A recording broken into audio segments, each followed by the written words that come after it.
Je suis restée longtemps à fixer l'écran. Mon café avait refroidi. Mes mains tremblaient. Mais ce n'était pas de surprise. C'était de confirmation. Elle était là, ma sœur, souriante en dentelle blanche, entourée de roses et de rires. La tête rejetée en arrière tandis que son nouveau mari embrassait sa joue. Tous ceux que nous avions connus étaient sur cette photo. Tous, sauf moi. Je n'étais pas invitée au plus beau jour de sa vie. Je n'existais même pas. Et le pire? C'est que ça ne m'a pas surprise. Je m'appelle Claire, j'ai 34 ans. Assez vieille pour savoir que le silence peut hurler plus fort que les mots. J'avais été sa demoiselle d'honneur dans tous les rêves qu'on avait eus. Puis elle a épousé mon bourreau du lycée et m'a effacée complètement. On planifiait nos mariages ensemble, tu sais? On faisait des voiles avec des thés d'oreiller, on dansait pieds nus dans le jardin. Et on disait des choses comme « Si on se marie le même jour, on partagera la salle ». J'étais l'aînée de 2 ans. Mais elle a toujours été la flamme la plus vive. Et ça ne m'a jamais dérangé d'être l'étincelle derrière. On avait même enregistré une cassette quand on avait 10 et 12 ans. C'était idiot, aigu, et précieux. On y jurait qu'aucun homme ne nous séparerait jamais. Et qu'on se conduirait mutuellement à l'hôtel quoi qu'il arrive. Sœurs pour toujours. Meilleures amies pour toujours. Ça fait plus mal quand les gens brisent les promesses qu'ils ont faites enfant. Parce qu'à l'époque, ils les pensaient vraiment. Tout ne s'est pas effondré d'un coup. Ce n'était pas une déchirure nette. C'était une lente pourriture. Tout a commencé avec un garçon, Liam. Il a été transféré dans notre lycée en première. Cheveux parfaits, sourire mensonger. Le genre à flirter avec les profs et tricher au contrôle. Il a aussi fait de ma vie un enfer. Il a lancé une rumeur comme quoi j'avais une relation avec un prof de sport. Qu'on m'avait surprise à faire des choses dans les vestiaires que je n'avais absolument pas faites. Ça m'a détruite. Les gens me regardaient autrement pendant des mois. Ma réputation a plongé. J'ai même raté le bal de fin d'année tellement je ne supportais plus les chuchotements. Et quand j'ai découvert que c'était Liam le responsable, je l'ai affronté. Il a ri. Il a dit que ce n'était qu'une blague. Il a dit, tu devrais prendre ça comme un compliment. Je n'ai jamais oublié ce rictus. Alors quand ma sœur a commencé à sortir avec lui 2 ans plus tard, oui, 2 ans. J'ai cru à une coïncidence cruelle. Mais ce n'en était pas une. Je me souviens de la première fois où j'ai essayé de l'avertir. On déjeunait ensemble, juste nous deux. Elle avait l'air heureuse, rayonnante même.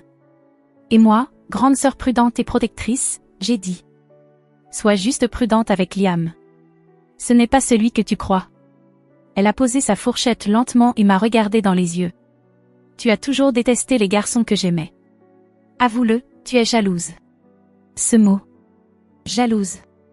Elle l'a utilisé comme une lame. Je n'ai rien dit après ça. Je n'ai pas fouillé. Je n'en ai plus jamais reparlé. Parce que quand quelqu'un que tu aimes choisit de ne pas te croire, aucune preuve au monde ne peut le convaincre. Mais ça a empiré. Lors d'un dîner de famille, un été, Liam était là. Assis comme un prince au bout de la table. J'ai évoqué le passé doucement. J'ai essayé d'avoir l'air neutre. C'est fou comme la vie est faite. Le gars qui a ruiné mon année scolaire est maintenant à notre table. L'expression de mon père a changé aussitôt. Tu vas vraiment ressortir ça maintenant? Lâche l'affaire. Ma sœur n'a même pas bronché. Elle a continué à couper sa viande. Ma mère m'a lancé ce sourire pincé qui voulait dire: ne nous fais pas honte. Cette nuit-là, j'ai pleuré dans ma voiture. Pas à cause de ce qu'ils ont dit, mais parce qu'ils s'en fichaient. Une semaine plus tard, je suis retournée chez nos parents pour récupérer une boîte de mes vieux livres.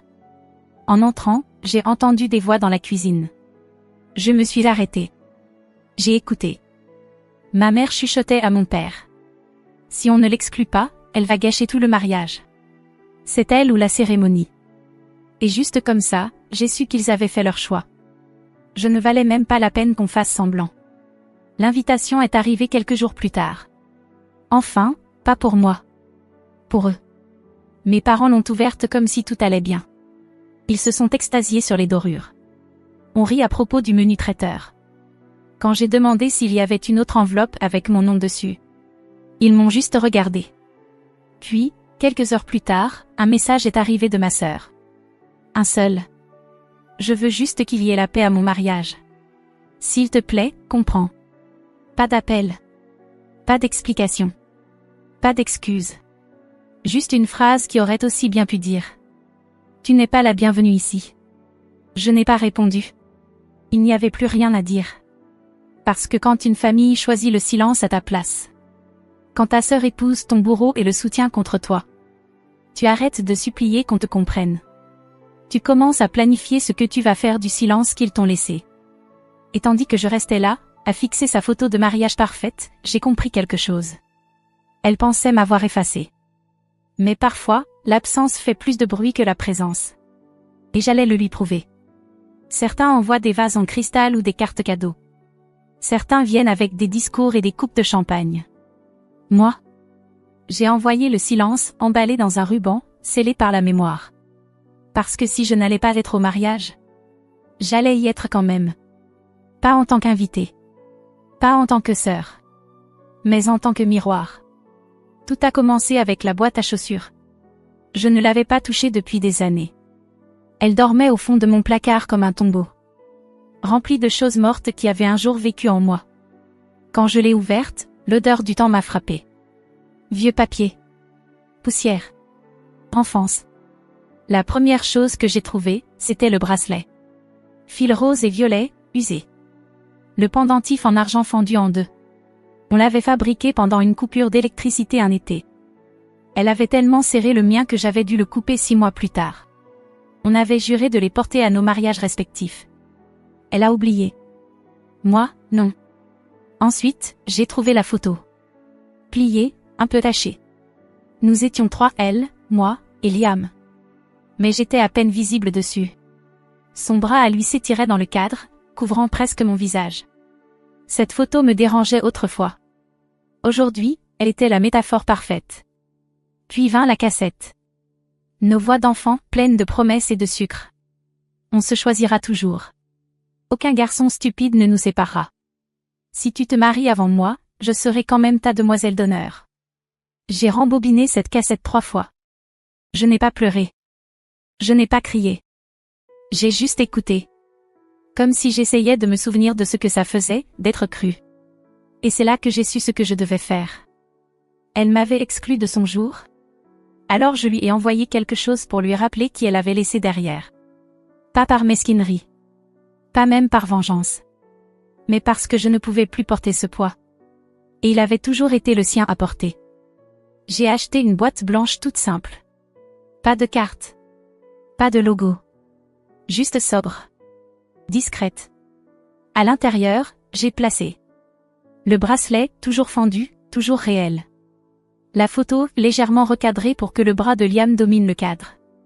La cassette, j'ai écrit dessus, à écouter avant de lire. Et enfin, la lettre. Elle faisait 8 pages. Écrite à la main. Sans retouche. Sans filtre. Je l'ai intitulée, avant que tu dises oui. J'ai commencé doucement, comme une berceuse. Je pensais autrefois que le plus beau en moi, c'était d'être ta sœur. Tu étais la mélodie sur mon bruit de fond. Et même maintenant, je me souviens encore de ton rire quand on dansait sous la pluie. Puis j'ai tourné la page. Mais quelque part en chemin, tu as cessé de m'entendre. Ou peut-être, tu as juste cessé d'en avoir envie. Je lui ai dit tout ce qu'elle savait déjà. Mais qu'elle avait choisi d'ignorer. Comment Liam avait répandu des mensonges sur moi au lycée.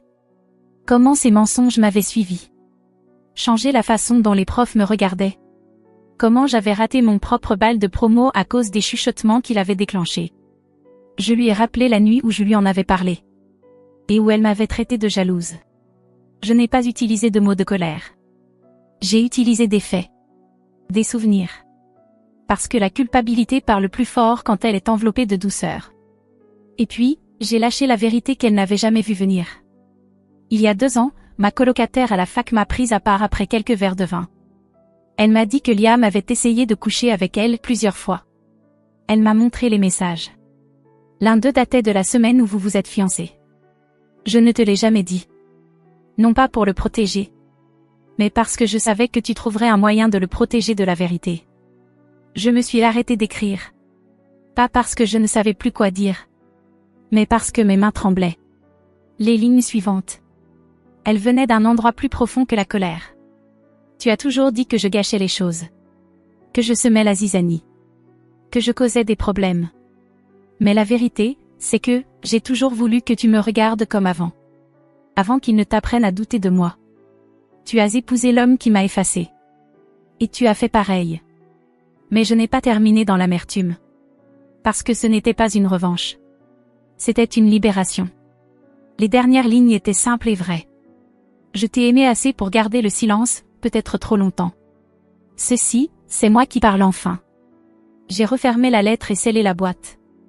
Pas d'adresse de retour, juste un bordereau avec ces mots. À la mariée. Cette nuit-là, je n'ai pas dormi. Je suis restée près de la fenêtre à regarder la pluie tomber. Non, ce n'était pas poétique. Ce n'était pas cinématographique. C'était froid. Et misérable. Mais dans ce silence, quelque chose en moi s'est relâché. Comme un vieux fil qui finit par se rompre. Je ne savais pas comment elle réagirait. Je m'en fichais. Vraiment. Parce que je ne lui avais pas envoyé une menace, ni un avertissement. Je lui avais envoyé la vérité. Et une fois que tu as fait ça, tu ne la poursuis pas. Tu attends simplement l'écho. Je n'avais pas prévu de regarder. Je m'étais dit que ça m'était égal. Que je ne chercherais pas. Que je ne taperais pas son nom dans la barre de recherche comme une masochiste. Mais dès que j'ai ouvert Instagram, elle était là. Tag après tag. Photo après photo. Bonheur filtré. Sourires épinglés. Joie chorégraphiée. Le mariage de ma sœur. Elle était magnifique. Radieuse d'une façon qui ne lui appartenait pas seulement. Elle appartenait à toutes les femmes convaincues qu'elle marchait vers l'éternité. J'aurais pu pleurer. Mais je ne l'ai pas fait. J'ai juste regardé. Visage calme. Respiration stable. Mais mes doigts. Ils tremblaient sur l'écran. Dans une vidéo, il coupe le gâteau. Dans une autre, elle danse avec notre père. Et puis il y a Liam, qui porte un toast. Avec ce même sourire suffisant qu'il avait. Quand il détruisait la vie de quelqu'un. J'ai posé mon téléphone et fermé les yeux. Elle avait tout. La robe. Les invités. Les applaudissements. Mais moi aussi, j'avais quelque chose. La vérité. Et elle était en chemin. Elle est arrivée quelque temps après que le champagne a été servi. Et que les discours ont pris fin. En plein milieu de la réception. Timing parfait. Le livreur est entré comme n'importe quel autre employé. Chemise bien repassée. Clipoir à la main. Visage neutre. La boîte n'avait aucune étiquette. Pas de carte. Juste un emballage blanc immaculé avec une note sur le dessus. À la mariée. Sa demoiselle d'honneur la lui a remise avec un sourire intrigué. La foule s'est penchée, pensant que cela venait d'un parent lointain. Ou d'une vieille amie. Elle a décollé le papier lentement. D'abord le bracelet. Elle s'est figée. Ses mains se sont arrêtées en plein mouvement. En fixant le pendentif fondu en argent. Celui-là même qu'elle avait attaché à mon poignet 15 ans plus tôt. Liam s'est penché, plissant les yeux. C'est quoi, ça? Elle n'a pas répondu. Elle a juste continué à déballer. Ensuite est venue la cassette. Elle a cligné des yeux. Il y avait quelque chose écrit dessus. Mon écriture. À écouter avant de lire. Ses lèvres se sont entrouvertes. Sa respiration s'est bloquée. Mais elle ne l'a pas écouté. Elle l'a posé sur le côté avec des doigts tremblants. Et a sorti l'objet suivant. Une feuille de papier pliée. La copie imprimée de la rumeur que Liam avait écrite toutes ces années auparavant. Certains invités ont remarqué. D'autres non. Mais au moment où elle a atteint la lettre. Celle marquée à l'encre noire. Avant que tu dises oui. L'ambiance dans la pièce a changé. Elle l'a ouverte et a commencé à lire. Au début, ce fut le silence. Juste sa voix. Basse et posée. Lisant à voix haute les mots que j'avais écrits dans ma propre tempête. Je pensais autrefois que le plus beau en moi, c'était d'être ta sœur. Les gens se sont tournés. Les conversations se sont arrêtées. Le DJ a coupé la musique. Elle a continué à lire. Mais quelque part en chemin, tu as cessé de m'entendre. Ou peut-être, tu as juste cessé d'en avoir envie. Sa voix s'est brisée. Ses mains ont commencé à trembler. Puis elle est arrivée à la ligne suivante. Il y a 2 ans, ma colocataire à la fac m'a prise à part. Elle m'a dit que Liam avait essayé de coucher avec elle. La même semaine où vous vous êtes fiancés. Des halètements. Un verre se brisa quelque part en arrière-plan. L'air devint tranchant comme une lame. L'expression de Liam changea. De la confusion à la terreur. Je ne te l'ai jamais dit. Pas parce que je voulais le protéger. Mais parce que je savais que toi, tu le protégerais de la vérité. Il bondit. C'est un mensonge, aboya Liam, saisissant la lettre. Elle ment. C'est encore elle qui fait sa rancunière. Mais c'était trop tard. Les gens en avaient déjà entendu assez. Le silence dans la salle faisait plus de bruit que n'importe quel cri. La mariée. Ma sœur. Restait là, debout, tenant la lettre comme si elle l'avait brûlée. Et puis, le rebondissement final est venu. Pas de moi. De la foule. Un téléphone s'est levé. Puis un autre. Quelqu'un avait filmé pendant qu'elle lisait la lettre. Avait capté tout le moment, de la boîte jusqu'à la rupture. Une demoiselle d'honneur murmura. C'est déjà en ligne. Et juste comme ça. Ça s'est propagé. En quelques heures, le clip était sur TikTok. Puis sur Twitter. Puis sur YouTube. Légendé. Une mariée lit une lettre de sa sœur éloignée, dévoile les infidélités du marié pendant la réception. Les commentaires ont afflué. OMG, c'est comme un film. Bien fait pour sa sœur. Quelle reine. Voilà pourquoi on ne ferme pas les yeux sur les signaux d'alerte. Liam a l'air d'avoir vu un fantôme. Justice glaciale. Le mariage parfait était devenu un spectacle. Une mise en garde? Une catharsis virale. Je n'ai pas regardé la vidéo en entier. Juste assez pour voir son visage s'effondrer. Alors qu'elle lisait mes derniers mots. Je t'ai aimé assez pour me taire. Peut-être trop longtemps. Ceci, c'est moi qui parle enfin. Je n'ai pas souri. Je ne me suis pas réjoui. Parce que ce n'était pas une vengeance. C'était la vérité. Enfin debout. Même si elle devait s'inviter à un mariage pour être entendue. 3 jours après le mariage, il a de nouveau plu. Une de ces bruines lentes, lourdes, qui s'accrochent à l'air. Comme une chose inachevée. Je faisais du thé quand j'ai entendu frapper. Ni précipité, ni hésitant. Juste creux. Comme quelqu'un qui n'a plus rien à perdre. J'ai ouvert la porte. Et elle était là. Ma sœur. Toujours en robe de lune de miel. Le maquillage coulé. Le mascara fondu sur une peau épuisée. Pas de bague à son doigt. Et dans sa main. Le bracelet. Celui qu'on avait fabriqué pendant la panne d'électricité. Celui qu'elle était censée porter à mon mariage. Et moi au sien. Le pendentif ne tenait plus que par un fil. Comme le dernier fragment de notre enfance qui n'avait pas encore cédé. Elle m'a regardé longtemps. Aucune de nous ne disait rien. Ses lèvres se sont entr'ouvertes, refermées, entr'ouvertes à nouveau. Puis enfin, elle a parlé. Je savais ce qu'il avait fait. Je savais ce que Liam avait fait avant qu'on se marie. Mon souffle s'est suspendu. Mais je n'ai pas bougé. Je l'ai épousé quand même. Parce que je ne voulais pas admettre que je m'étais trompée, sur lui, sur toi, sur tout. Sa voix s'est brisée au milieu de ce dernier mot. Elle a serré le bracelet plus fort. Comme s'il allait disparaître si elle le lâchait. Je pensais que si j'ignorais le passé, il cesserait d'exister. Mais tu ne m'as pas laissé oublier. Tu as fait en sorte que je vois. Tout. Il y avait de la douleur dans ses yeux. Une vraie douleur. Pas celle qu'on mime pour obtenir de la pitié. Celle qu'on mérite quand on se regarde enfin dans le miroir. Mais je n'ai pas crié. Je n'ai pas pleuré. Je ne l'ai pas prise dans mes bras. Ni récité quelques phrases bien ficelées sur le pardon.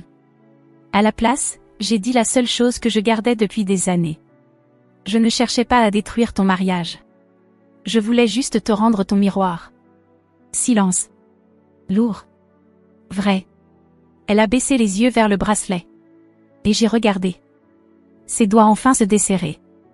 Et le laisser tomber. Il a heurté le bois du porche dans un claque sourd. Puis est resté là, immobile. Elle a tourné les talons pour partir. Mais s'est arrêtée sur la première marche. Elle ne s'est pas retournée. Elle n'a rien demandé. Elle a juste dit. Je crois que je ne sais pas qui je suis sans toi. Puis elle est partie. Sans sortie théâtrale. Sans excuse joliment emballée. Juste le silence. Celui qui en dit plus long que tout le reste. Je suis restée là un moment après son départ, écoutant la pluie. qui tombaient sur le toit. Doucement, régulièrement. La vérité? Je ne me suis pas sentie victorieuse. Je ne me suis pas sentie vengée. Mais je me suis sentie plus légère. Certaines blessures ne saignent pas. Elles résonnent. Et certains combats ne finissent pas dans le fracas. Ils se terminent quand une personne cesse de faire semblant que l'autre n'a jamais existé. Je n'étais pas à son mariage. Mais je serai toujours dans sa mémoire. Là où la vérité vit pour toujours.